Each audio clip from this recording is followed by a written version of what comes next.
I'm Heather. After many wasted years trying outdated approaches to my daughter's addiction that felt wrong to me, harmed our relationship, and didn't help my daughter, I finally found an effective, evidence-based approach that repaired my relationship with her, helped me create my own peace of mind, and made me an ally in my daughter's recovery. I teach you a loving and compassionate approach to help you encourage change and create connection. Addiction impacts the entire family system. Family recovery is the answer. Self care and how you think about yourself is an important part of living with your child's addiction. Today's episode is focused on self care through the way you eat, the way you think about yourself, and how you take care of yourself. My guest today, Corinne, is a weight loss coach, but this episode is about so much more than that. Her program isn't about what you eat, it's about why you eat and how to take better care of yourself. I often use dieting as an example to help people understand substance use because food is a substance that can be used to numb and distract from unwanted feelings. And I think that making that connection helps us understand our kids better, relate to them, have more compassion for their recovery journey. And most people have dieted at some point in their life. So that's something they can relate to.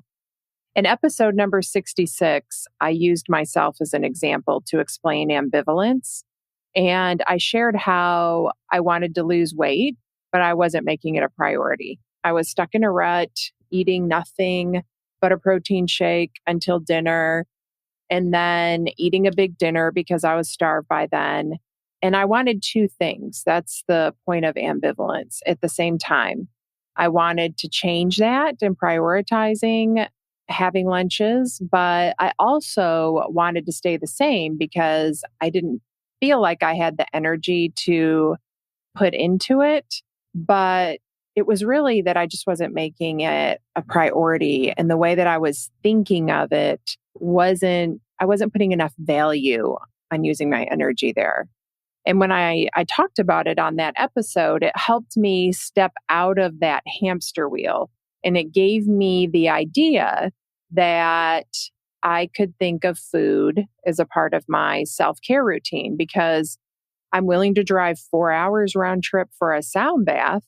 Why can't I value time invested in grocery shopping and making lunch the same way? It just didn't make any sense. So it was this pivotal thought shift for me. And it's been much easier to make sure that I have food for lunch and block my schedule so that I actually have time during the day to eat lunch between calls, because that was the other problem. I was not paying close enough attention to my schedule. Next thing you know, I'd have like 5 calls in a row and no time for lunch. So I made all of that a priority just from a thought shift. So you can see how a shift in your thinking can make a huge difference in your life. I've been listening to Corinne's podcast for a couple of years, and another thought shift that she helped me with is my thoughts about working out. I used to only consider working out as a weight management tool.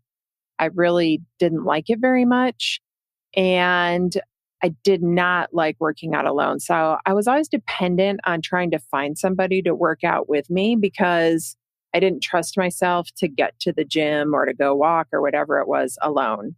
And one thought shift changed all of that for me as well, because Corinne talked about working out for strength and mobility as you age rather than for weight loss.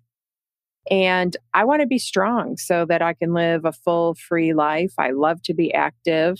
I don't want to struggle to go up a flight of stairs when I'm 60. I started paying attention to, like, one day I was sitting at the movies and it was just like 3 stairs.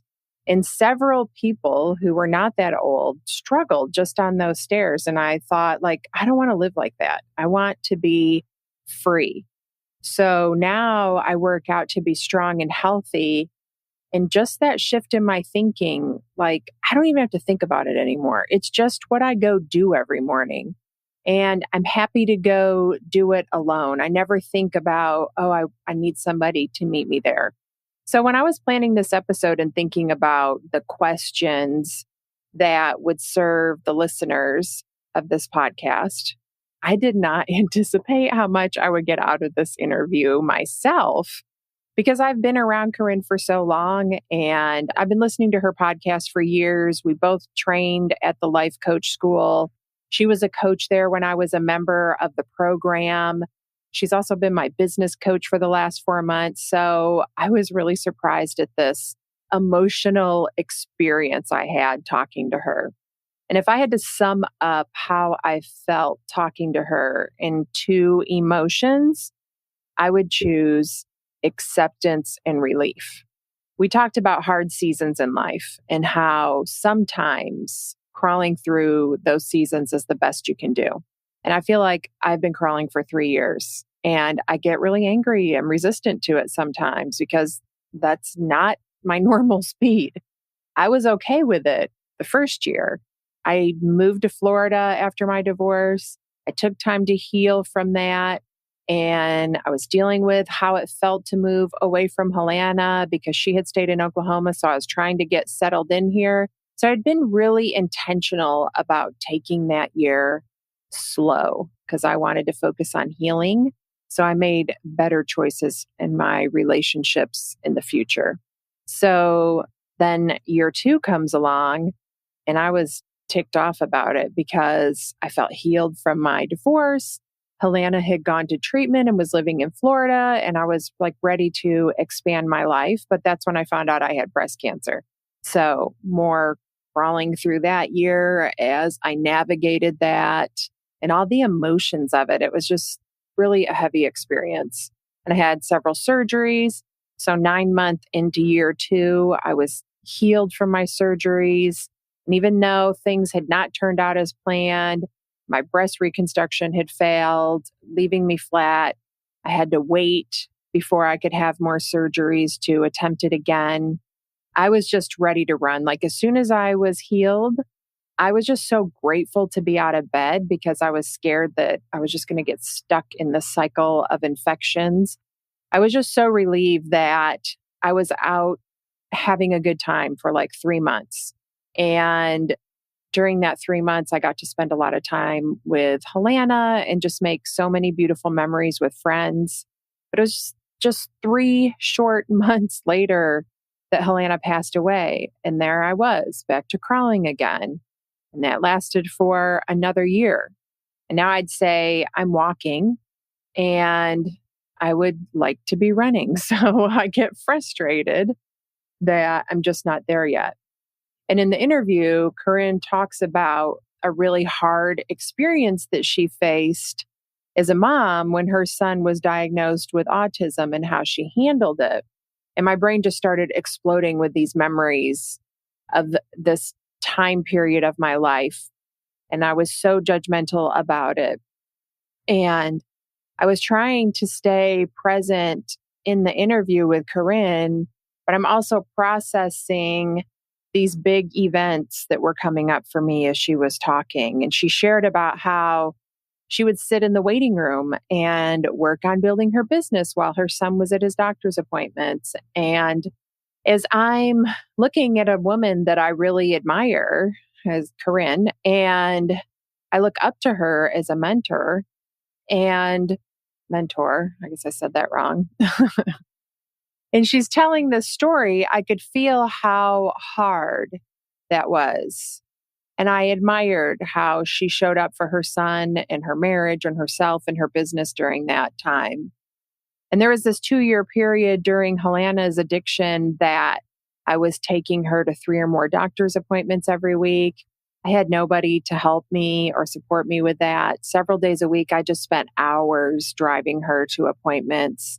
Of course, they were all during working hours. So I'm working on my laptop while I'm waiting for her. And I always felt guilty because it was so hard to be present because every moment that I was away from work, I had to make up for. So I was trying to get my work done so I didn't have to make up so much late at night.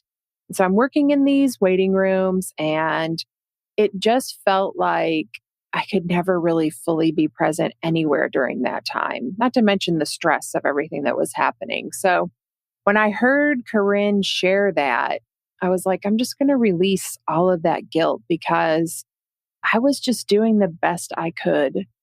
And I say that to parents all the time. And I really felt it for myself that I was doing the best I could in such a difficult situation where I felt like I was drowning and I didn't have enough time to be fully present in any area of my life. And I'm just ready to release that. So that was another thing that happened while we were talking. And the other thing that story brought up for me was my frustration about this period in my life where I'm still not at full capacity. And the thought that my brain offers the most is honestly super rude. It's that I'm wasting my life. And I got all this time that my daughter didn't get. No pressure, right? And that I need to do more with it, that I should want to do more with it, and that I should be able to. And that whole thought process is so messed up because I'm focused on my priorities, which are building a business that offers more options for helping families get as healthy as possible so that I can attempt breast reconstruction again next year. I spend time with my friends and family, and I have some travel plans and friends coming to visit. Like, what in the world do I think that I should be doing besides that? So in that moment, I set my mind straight about that too. I've never given up through all of this. I just kept moving forward no matter what. And instead of thinking it's not enough, I'm just going to give myself some grace and gratitude for showing up no matter what is happening in my life. And there was just so many more realizations, but I've already been talking for 12 minutes. So I've shared enough about me. It's too bad that you can't see my face in the video because I'm actually going to put the video of the interview on YouTube. But because I probably just was expressing so many emotions, but when she's talking, you can only see her. But so even if you've never thought about weight loss, you'll get a lot out of this interview because what it really boils down to is how you show up for yourself when life is full of challenges and you're just trying to do the best you can in a really difficult situation. So my guest today, Corinne Crabtree, is a master certified weight and life coach with a mission to help every woman break generational curses in order to improve their personal health and wealth. Corinne lost 100 pounds 15 years ago, and ever since she has dedicated her life to teaching women how to do the same. Corinne Crabtree is one of the leading voices in the weight loss and business industry. She's the host of the wildly successful podcast, Losing 100 Pounds with Corinne, which has been downloaded over 50 million times in 160 countries.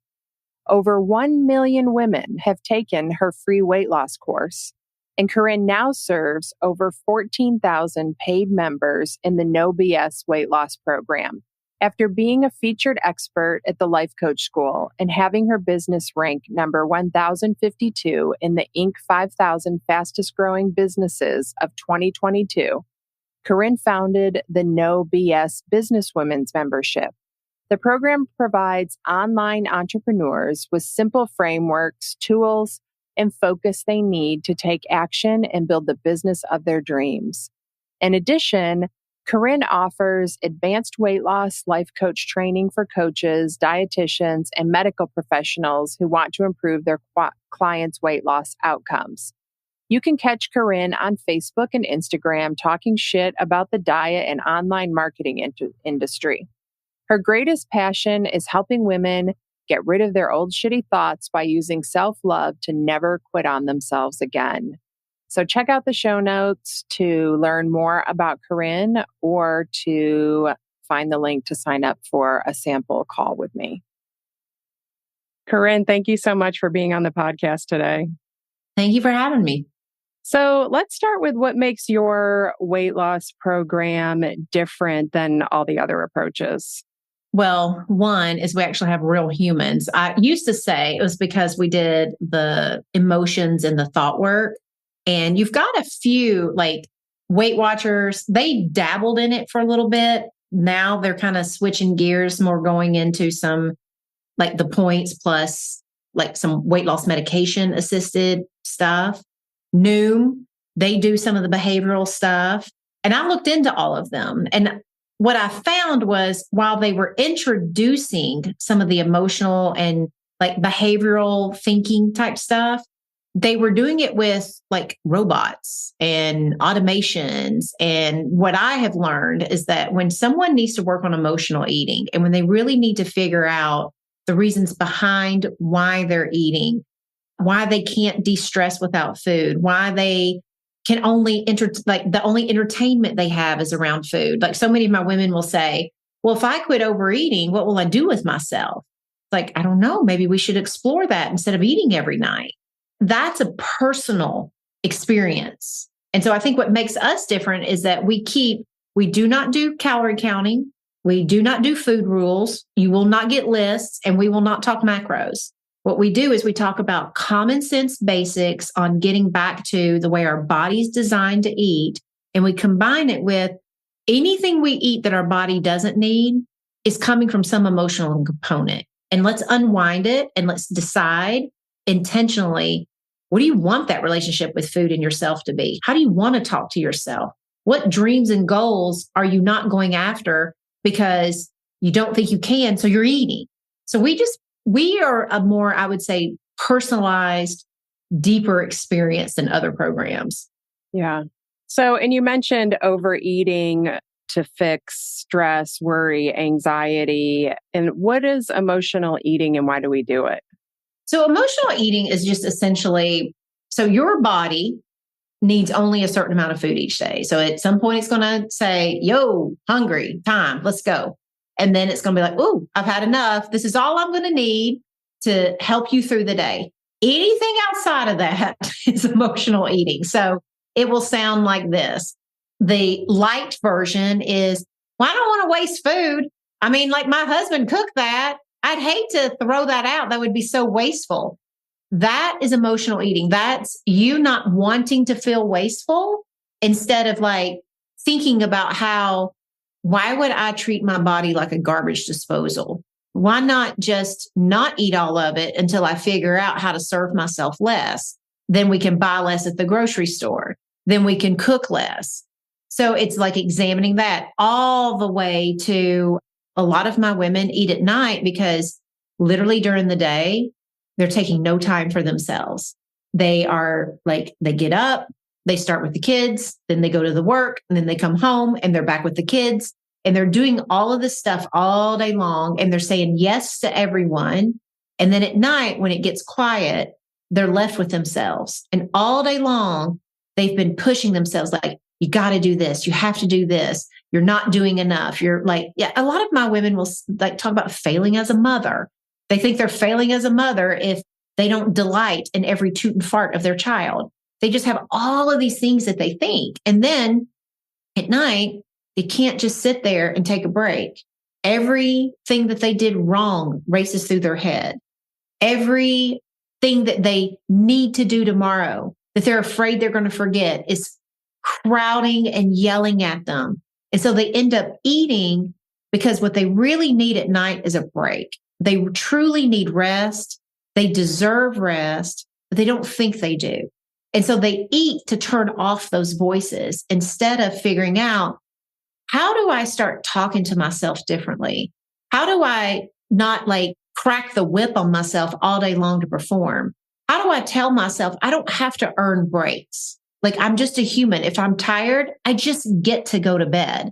I don't have to earn it. So it's emotional eating is where you're usually either trying to create an emotion with food, like entertainment. If you're bored, if you're at work and you're unchallenged, emotional eating might be at 3:00 in the afternoon. You start running out of stuff to do, or you don't like what you have to do.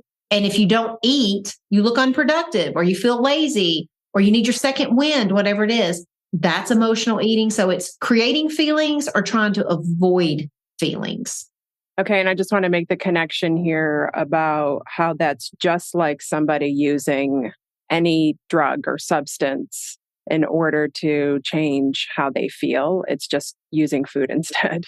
Yeah. And food is so accessible. That's why so many of us use it. It's like a lot of us are going to be like, well, I've got mom guilt. I really don't want to go out and buy like a line of Coke. Like the food is just sitting there and it's innocent and it tastes good. It's designed to light us up. It is like, I just like to tell women, you do not need to feel ashamed that you emotionally eat. Every human being does it. It's just sometimes it gets a little out of control because we're never taught to deal with our emotions. And we're put into an environment with food that is designed to give us false pleasure all the time. Like if you eat a Twinkie, you're going to feel amazing. I know people like Twinkie, but it's loaded with sugar. And if you're really tired and you are bored, a Twinkie will light your brain up. It will, like a Snicker. It'll be like a good option, a good solve for you. We just have to remember there's nothing wrong or broken with us because we want to eat those things and stuff. And I teach my clients, you can have all the Twinkies, you can have all the Snickers you want. I just want you to learn how to eat them in a way where you're actually enjoying them. The way that I like to teach my clients is there's no good or bad foods out there. There's just the food you like. And we want to make sure that you get to eat the food you like. The problem is not that. The problem comes in when you're eating these foods because you've had a bad day or because you're tired or you're stressed out, you're overwhelmed, you think you're too busy. That is the problem. And we want to resolve that stuff. And then you get to enjoy these foods, not just eating them to cope. Yeah. And so that's connected to thought work. How do you use thought work along with your program to help people like understand why they're eating and make a different choice or why they're overeating? So the first thing we do is we teach our members that there's only two things you really have to think about when it comes to food. Before you eat something, you ask, am I hungry? If you're not hungry, you don't eat. And I'm not talking starving hunger, not diet trauma hunger. I'm talking about the first whispers. Then when you're eating, you're going to pay attention and you're going to stop when you've had enough, not when you're full, not when you got your money's worth, not when you've cleaned your plate. We're going to stop when our body says it's had enough. Then we're going to watch and we're going to see, why am I eating outside of those windows? So those are the parameters. But what always happens is with anyone that's emotionally eating is you will have times when you know you're not hungry, but you eat anyway. You will have times when you know you've had enough, but you say, I just want it. And so I teach them how to figure out, why did you just want to in that moment? If food wasn't the answer, what is it that you truly needed in that moment? And when we can identify what we really need, then we can start looking at, well, how do you give that to yourself? What are other ways that we can be doing this? And where is it that you're not giving yourself? What are the conversations you're having that take away your comfort, that don't give you, like if you're real guilty or whatever, what are those things that are going on in your head? Let's dive in and let's understand those thinkings and then get a new perspective on them. It's all about switching the perspectives. Because when you take away the root cause of what's causing your emotional eating desires go way down. So if we solve the root cause, losing weight becomes a whole lot easier. Yeah. Yeah. And you mentioned identifying what you need or want. And so often, like when I'm working with somebody and I ask them what they want, they say they don't know. And I was there at one point too, where I had no idea when somebody asked me that question because I was using all these things outside of me to to buffer that without ever even investigating. Yeah. Usually what I do with people is I just kind of keep pressing at different angles. So if somebody says, like, well, in that moment, I didn't know. I usually have them just close their eyes and take a few deep breaths. And I'm like, let's go back to the last time this happened, the actual moment. And I have them visualize the whole experience. I have them tell me what's going on in your body. Like, what are you thinking? What are you noticing in this moment? And then we start kind of like saying like, okay, If you weren't able to eat, what would you have to feel? Like, would something be uncomfortable? Would something be exciting? So I kind of like leave little like nuggets, because when someone doesn't know, it's not that they don't know, it's that something in their brain is blocking them from the access to it, because they're probably afraid to admit something. There's something that they wouldn't want anybody else to know. Or it's like, but if I admit this, what does that mean about me? So it's usually the ego is trying to protect us and self-preserve us, because it's like, well, if I knew what I really needed, I would probably feel really bad about myself because I didn't have it or because I needed to use food. The brain will always try to protect you. And I don't know, to me, it's one of those things, the brain throws it up as a protection mechanism. And so we just want to kind of poke and prod at it from a lot of different angles. And we teach that in our course. We give our members frameworks on how do you attack it from all these different angles? How do you ask different questions? We have a 4 ends process where sometimes we'll tell our members, just spend a week this week. Don't try to fix, like nighttime eating is really an easy one because a lot of us do it. And it's when we're usually at our emotional end for the day. And it's like urges are high and our emotional reserves to be able to reason and think and wonder what our future self would do are at the all-time low. And so we want to somehow figure out like, all right, what is going on that nighttime eating really is the solve for us. So what I usually have people do is say, this week, you're not going to fix it. This week, what you're going to do is every time you're eating, you're just going to pay attention to everything you think, and you're just going to note it. And I don't want you to do anything with it. And I want you to keep eating. I like literally don't touch it. Because a lot of times if we've got to figure out what that is, we have to bypass the brain. And sometimes the best way to bypass the brain's hesitation and wall is to just give it permission to eat for a week. Let's do it as normal. But we also give ourselves permission to listen. Because the next week, what we can do is we can poke holes at like, now we know what you really need. Now we can kind of figure out what we can do for you and what we can take care of for you. Yeah. And so often what comes up is if I say this out loud or if I think about what I want, then it all means I'm a bad mom. Like that just seems to be under so much for women. Well, and that's why we want to know that, because your brain is sitting there thinking, and that means I'm a bad mom. We have, like, most women don't even know, does it really? Tell me how that makes you a bad mother. And then tell me how that doesn't make you a bad mother. It is amazing when I coach women on things like that. They just think that's so real until we start asking questions and it knocks them off guard. They're like, well, I can't even prove this. Oh my gosh, I've been thinking this for so long. And now I don't even have really good proof. And sometimes they do have proof. But then this is what I teach them. It's like, all right, so let's say you have some proof that you're a bad mother. This is like the very definition of it. And it feels really true to you. What else is equally as true? Sometimes what I do is I have my clients say, like, I just have them play in this land of, I know this feels true, but it doesn't make it the only truth. What else could be true here? And I make them keep thinking on it until they figure out other things that are equally true that feel slightly better or different, just to show them. So there is another way to think about it. May not be the best way. It may not be the ultimate way. And it may not even make you feel amazing. But now you know there's not just one way.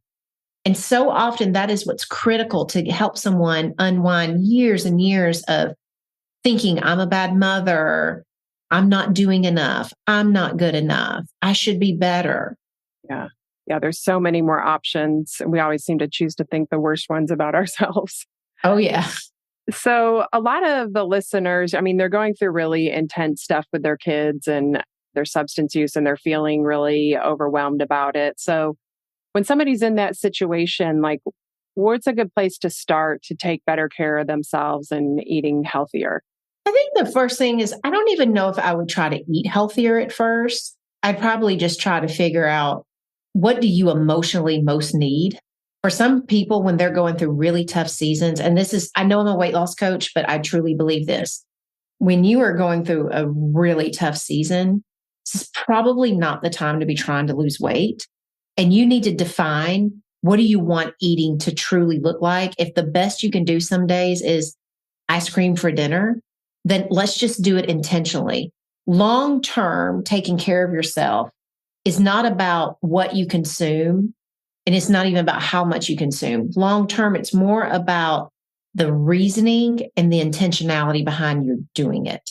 So if you can form during the toughest season of your life intentionality around, like, I choose to do this right now. I choose to stay in bed today. I choose to cry. I choose to eat over this because I don't know any other way to take care of myself right now. At least you know that you're making choices instead of, this situation is doing this to me.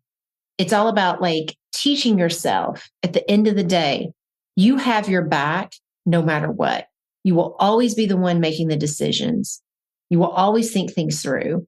You will never blame anything ever again for it, because the moment that, and I don't say blame like in a bad way, it's like when we hand over that these things are causing our pain, we've also handed over all of our solutions.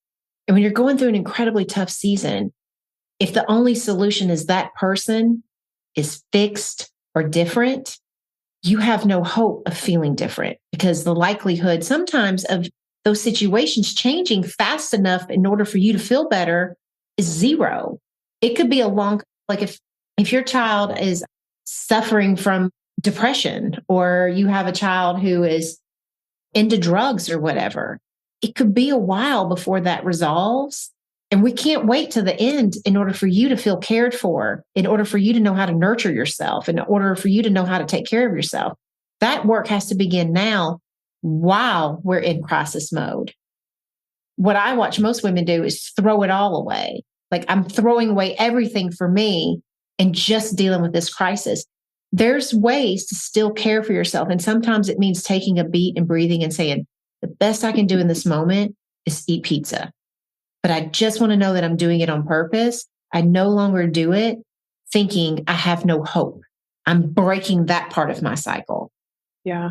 What you said about not waiting for your child to be better is so important, that we have to figure out how to create our own peace of mind, our own happiness, no matter what's going on with our kids.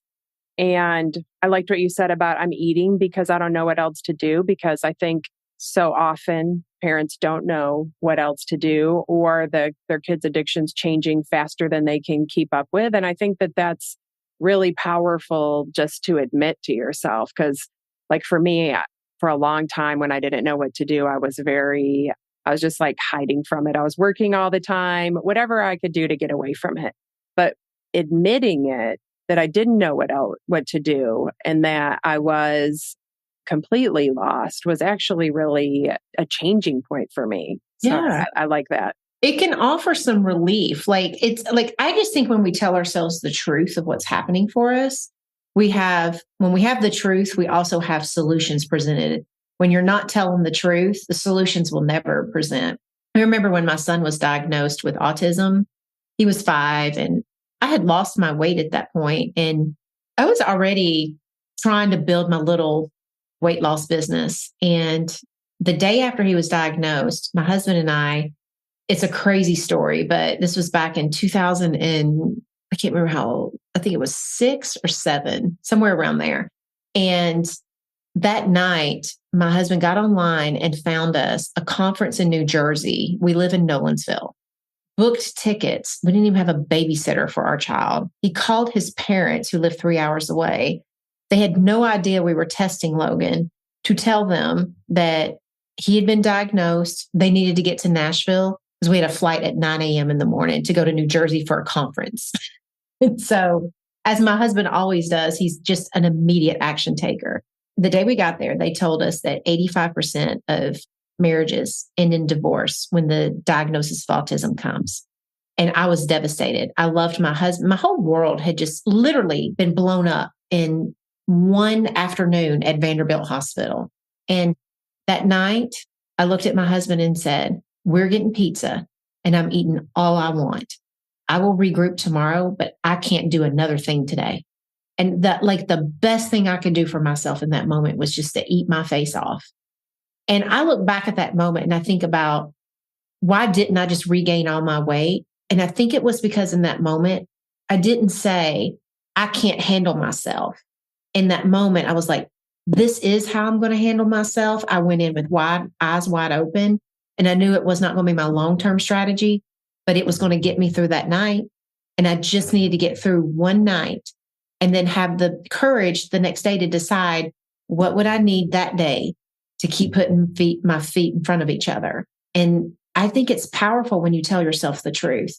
We don't have to be perfect. We don't have to be models of health all the time to actually take really good care of ourselves.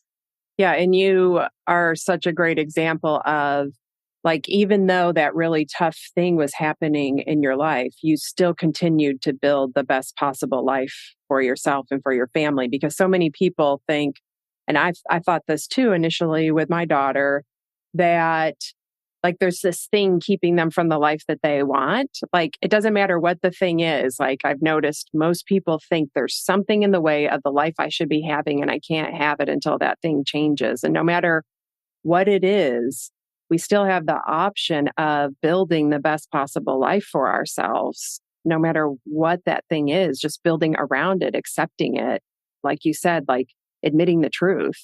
Yeah, I just think like whatever you want in life, it's, if you have something, if you're in crisis or something, it may be the smallest of steps, but as long as you just keep taking steps forward, you're going to get closer to what it is you want. It's never helpful to just give up on your dreams. Now, if you're putting them on pause intentionally, I'm going to focus here and then I'm coming back to this. That's one thing. But I just have always been of the mind that all I needed to do was take small steps towards anything that I want. And eventually I'd get there. And I would have seasons of life where I could sprint, and I would have seasons of life where I had to crawl. When Logan had his diagnosis, it was crawling time. We had to redo everything in our life to work on this. And that's okay. I worked around, like I just picked the most important things in my life, and I made sure those were on the list. And I got really good at saying no to worry. I wanted to worry about that child. I often worried about that child, and I would say, like, shut it down. You've worried enough. We need to take some action. We don't know what's going to happen. And you sitting here trying to paint the worst case scenario is for sure not helping you. And I just had to have a lot of honest conversations with myself, but I got really good at prioritizing. I got really good at disappointing people. When you have a family crisis going on, you ain't got extra time to people please. I think it's like you have to decide what is important in your life, and then you have to be the mama bear to protect all of it, including you. You have to be your own mama bear. We're not just going to mama bear the children. We have to mama bear us too. Like I remember after Logan got diagnosed, his days were filled with therapy, like running all over Nashville. If we weren't going someplace in Nashville, somebody was coming to our house. And I started waking up at 4 a.m. because I was like, I am going to build a business and I'm going to continue to exercise. So my butt was every morning waking up at 4 a.m. because I knew that Logan would hit the floor at 6:30 and it was all over with. I had 2.5 hours to get my jam on, and I made the most of it. And then I'd take care of Logan. And if I had other pockets, that's when I would work on my business. But I made sure that that was all I ever did. You didn't see me going out with friends. You didn't see me doing a lot of other things. But I kept my date night with my husband. I kept my relationship with my son, and I kept the relationship with myself. I knew what my top 3 were, and that's where I focused. I love that. Yeah. And during these tough seasons, I like the way you talk about just really reeling it in. And it's okay if your life is smaller during that time, that's like what's best. Like you mentioned, just working on your marriage and your business and taking care of your health and Logan, and nothing else mattered at that point. Yeah. And it didn't feel like a small life. I mean, it just didn't. It felt right to me, but I think it's because I went in intentionally. Mm-hmm. Like, if I'm going to fill my life, this is what I'm filling it with. If there's ever extra time, yeah, I'll go out with girlfriends and stuff. But I also knew, like, There were just other things that were more important right now. And that's what I said yes to. And I think it's so important. I can't stress enough intentionality behind your decisions. Don't be apologizing for them. Just be very intentional. And then you don't have to be a butthole to people about it, but you just start tightening up what you're going to focus on and you put your energy there. And that doesn't mean that every day is good. Most of my days stunk back then. Like if I wasn't crying in one therapist's office, I was crying in another therapist's office, worrying about him. And I'd have my big cry and then I'd like, all right, regroup. What's next? And I did that for a long time. That crying was therapeutic. I never apologized for being emotional. I would just say like, look, I'm really scared about this. I need you to tell me, what do I need to know? And I just start bawling. I was just like, it's the best I can do. And it was so good for me because it taught me to never be ashamed of my emotions. It also taught me that most people never freak out when you're emotional. I always thought that like when I was younger, that people would freak out. Like in my family, people did not like emotions. I learned as an adult that wasn't true. And I'm so glad I gave myself that gift. Yeah. Yeah. And it sounds like, so you were really busy during that time. How did you balance, like when it felt like maybe you didn't have time to make healthy meals or eat healthy? I never told myself I don't have time. So here's my trick for everyone. Because I did a lot of running around back then. I figured out like, all right, if I'm going to eat healthy, what has to happen for that to happen? And that's when I discovered food prep on Sundays. I like had never food prepped. And I was like, I'm going to make all the meals in one day so that I have something I can grab on the way to all these appointments so that I'm not stuck in the drive-thrus. I knew me. The one reason why I had been 250 pounds is I was a lover of McDonald's. Like I had the foam finger. I was like, number one fan coming through every day. And I knew that if I was out and about all the time and hungry, that was going to be setting myself up for failure. So I would food prep on Sundays. Sometimes I did it at 4 a.m. You would smell chicken cooking at 4 o'clock in the morning in my house. Sometimes it was in the afternoons. My husband would watch our son while I would like do the food prep. I would cook his meals, Logan's, because we all three ate different. Logan had a very special diet for a few years. So I had to make all of his food. And then I made what I like to eat. And then my husband eats like a Frankenstein. He eats all completely different food. So I'd have to food prep for all of us. I just got really good at figuring out like, how am I going to make this happen? And sometimes eating the same thing every day for a week is really boring. But I traded being bored with my food during a very stressful time in my life than being ashamed that I couldn't keep my weight off, feeling regret, losing something that meant so much to me. I was like, I felt like at the time there's a mourning that comes when you get a diagnosis like that. Like you feel like you lose a child. And even though he was sitting there right in front of me, I just felt like I'd lost him. And I didn't know if I'd ever find him. He couldn't talk. He was the sweetest child, but I just didn't know what would happen. And I was not about to lose all of the progress I'd made on myself. I was not about to lose this little business I was trying to build. I just kept telling myself, we're not doing this. And it was just getting intentional. I always said, there are 24 hours in a day. I sleep 8, I work 8, and I've got 8 other hours every day to do the best I can. What am I going to do with them? And I think most people they don't even realize that. Most people never realize, like, I bet I listened to thousands of hours of podcasts in the car while we were driving to therapies, because that was the best time that I could learn how to build my business. I called it Roland University. Like I just got really good at figuring out how I would take my laptop to therapy. And when he was in therapy, I worked. Like I just was like, I'm not going to be a victim to this. There's just no way. It was hard. I was scared and all the things, but I didn't give up. Yeah. Somebody said to me, now you've got me emotional. After my daughter passed away, addiction takes what it's going to take. but you can control what you give to it. And like, that's what you were just saying about with your son's diagnosis. There's that loss of the dream or what you thought it would be, which is the same thing that we experience when our kids are struggling with substance use.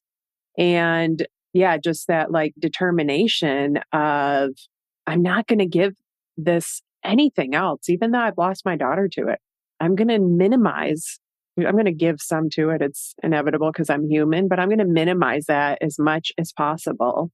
And I'm not going to let it take any more than it already has. Amen. I agree. Yeah.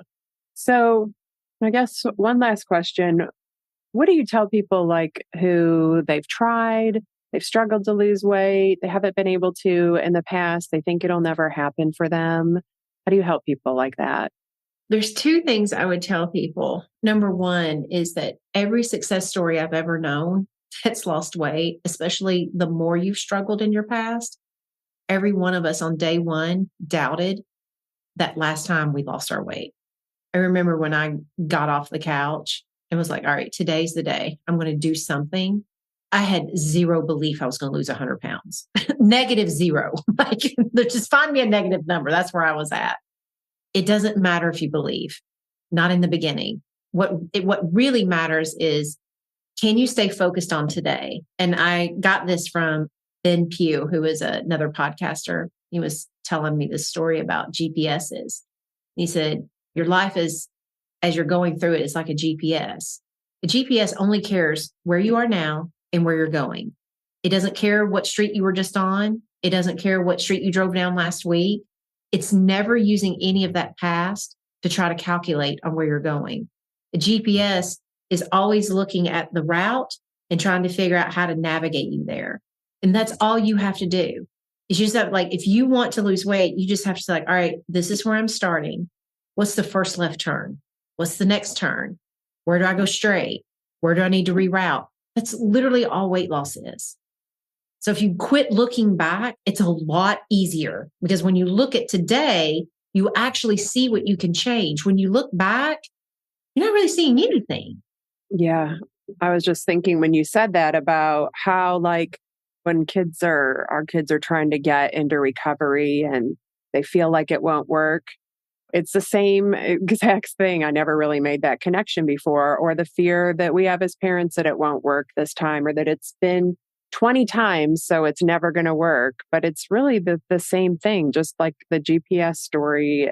It's the same explanation. Like, just because it didn't work all those times before doesn't mean it won't this time. It doesn't. It doesn't mean not to try.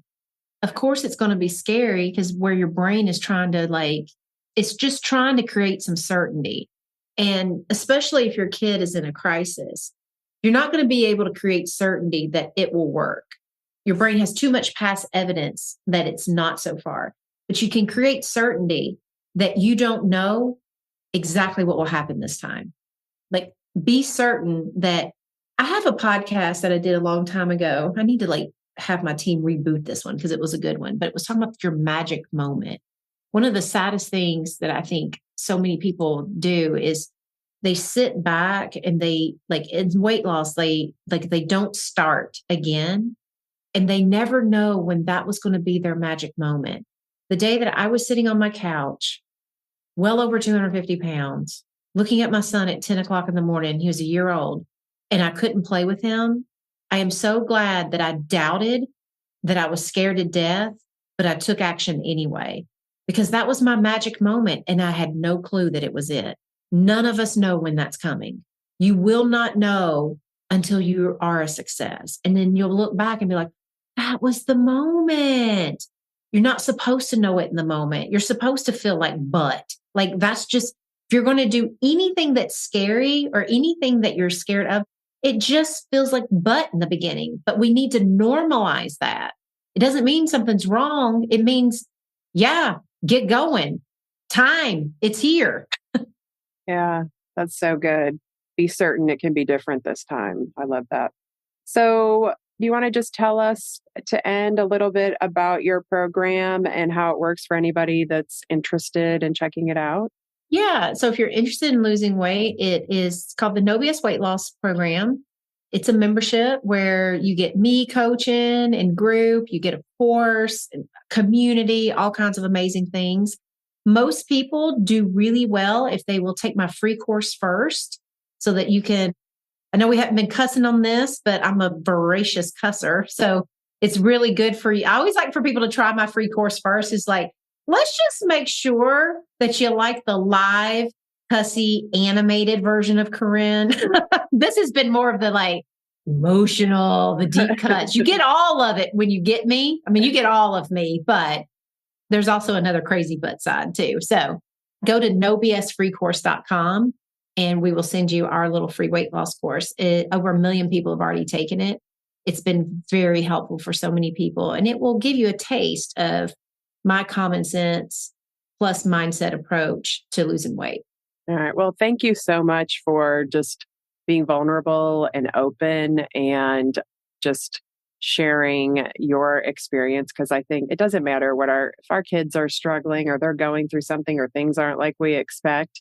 It's just not easy for any of us. So I appreciate you sharing that so openly with us too. Well, thank you. Thank you for listening to this episode. If you want to learn more about my work, go to heatherrosscoaching.com. If you want to help other parents who are struggling with a child's addiction, you can do it 2 different ways. First, you can share the podcast with them directly, or you can share it on your social media. Second, you can leave a review. Talk to you next week.